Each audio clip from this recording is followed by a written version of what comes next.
राष्ट्रवादी काँग्रेसमध्ये उभी फूट पडली आणि दोन पक्ष झाले, पण अजूनही राष्ट्रवादीत साहेब म्हटलं म्हणजे शरद पवारच सगळ्यांच्या नजरेसमोर येतात। पण आता अजित पवारांच्या एका विधानामुळे ते शरद पवारांच्या साहेबपणावरतीही दावा सांगतायत का, अशी चर्चा रंगली आहे। पुण्याच्या खेडमध्ये शेतकरी मेळाव्यात बोलताना अजित पवार काय म्हणाले आपण पाहूया।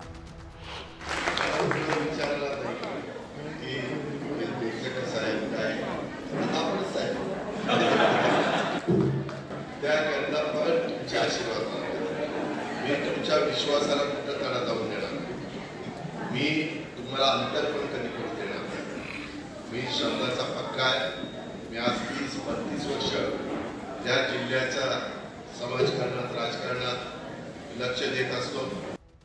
तर या वक्तव्यानंतर आता अजित पवारांना राष्ट्रवादी पक्षासोबत पक्षाचं साहेब पण सुद्धा हवंय का, याची चर्चा होते। अजित पवारांनी काका शरद पवारांच्या राष्ट्रवादी पक्षाचं नाव आणि चिन्ह मिळवलं, पण पक्ष आणि चिन्ह असताना सुद्धा लोकसभेत अजित पवारांच्या उमेदवारांची पिछेहाट झाली।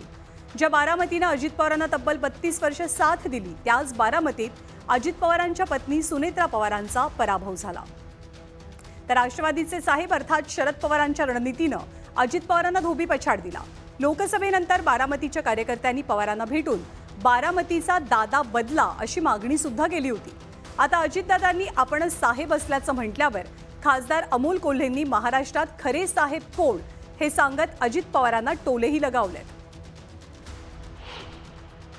केवळ पक्षाचा अध्यक्ष म्हणजे साहेब होणं नाही, त्यासाठीचा सांस्कृतिक व्यासंग असेल, त्यासाठीचा एकूण सामाजिक व्यासंग असेल, त्यासाठीचं स्वतःच्या कर्तृत्वावर म्हणजे कुणाच्या जीवावर नाही पण स्वतःच्या कर्तृत्वावर उभं राहणं असेल, संकटाच्या वेळी वादळ छातीवर घेणं असेल, केवळ संकट आलं म्हणून भूमिका बदलणं यापेक्षा संकट छातीवर झेलणं असेल, या सगळ्या गोष्टी म्हणजे आदरणीय पवारसाहेब आहेत। तर अजित पवारांनी साहेबपणावर केलेल्या दाव्यामागे कार्यकर्त्यांच्या मनात शरद पवारांच्या प्रती असलेलं मोठेपण मिळवण्याची ही खेळी असल्याची चर्चा आहे। याबद्दल राजकीय विश्लेषकांचं काहीसं असं मत पडलं। नागरिकांमध्ये ते एक मेसेज देऊ बघतायत आणि आपल्या प्रामाणिक आमदारांसाठी आपण निश्चित त्यांच्या पाठीमागे उभं राहणार असंही ते सांगत आहे। मात्र हा साहेबरूपी जो काटेरी मुकुट आहे तो इतका सहजासहजी पेलणारा नाही। त्यासाठी अनेक संघर्षांना शरद पवारांना सामोरं जावं लागलं। असा संघर्ष आता अजित पवारांच्या पुढ्यात येऊ पाहत आहे। हा संघर्ष अजित पवारांना नक्की पेलणार की हा साहेबरूपी काटेरी मुकुट त्यांच्या राजकारणासाठी एक अधोगती ठरणार, हे येत्या काळातच हे दिसणार आहे।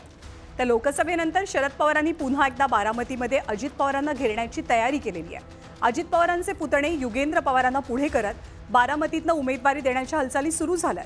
त्यातच अजित पवारांनी काही दिवसांपूर्वीच बारामतीतनं न लढण्याचे एक प्रकारे संकेत दिल्याचंही पाहायला मिळालं। पण आता पुन्हा एकदा दादा बारामतीत फ्रंटफूटवरती येऊन खेळतील असा दाट अंदाज आहे आणि असं झालं तर बारामतीत काका विरुद्ध पुतण्या अशी लढत रंगलेली पाहायला मिळू शकेल। शेवटी काही लोकशाही आहे। मला तर फार काही त्याच्यामध्ये रस नाही आहे, कारण मी 7-8 निवडणुका केलेल्या आहेत।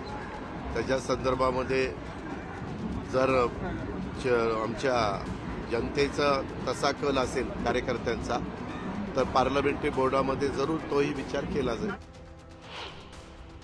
महाराष्ट्राच्या राजकारण करायचं असेल तर अजित पवारांना विधानसभेवर निवडूनच जावं लागेल आणि त्यासाठी त्यांना बारामती सारखा एक सुरक्षित मतदारसंघ सोडून ते दुसरीकडे जातील अशी कुठलीही फारशी शक्यता नाही।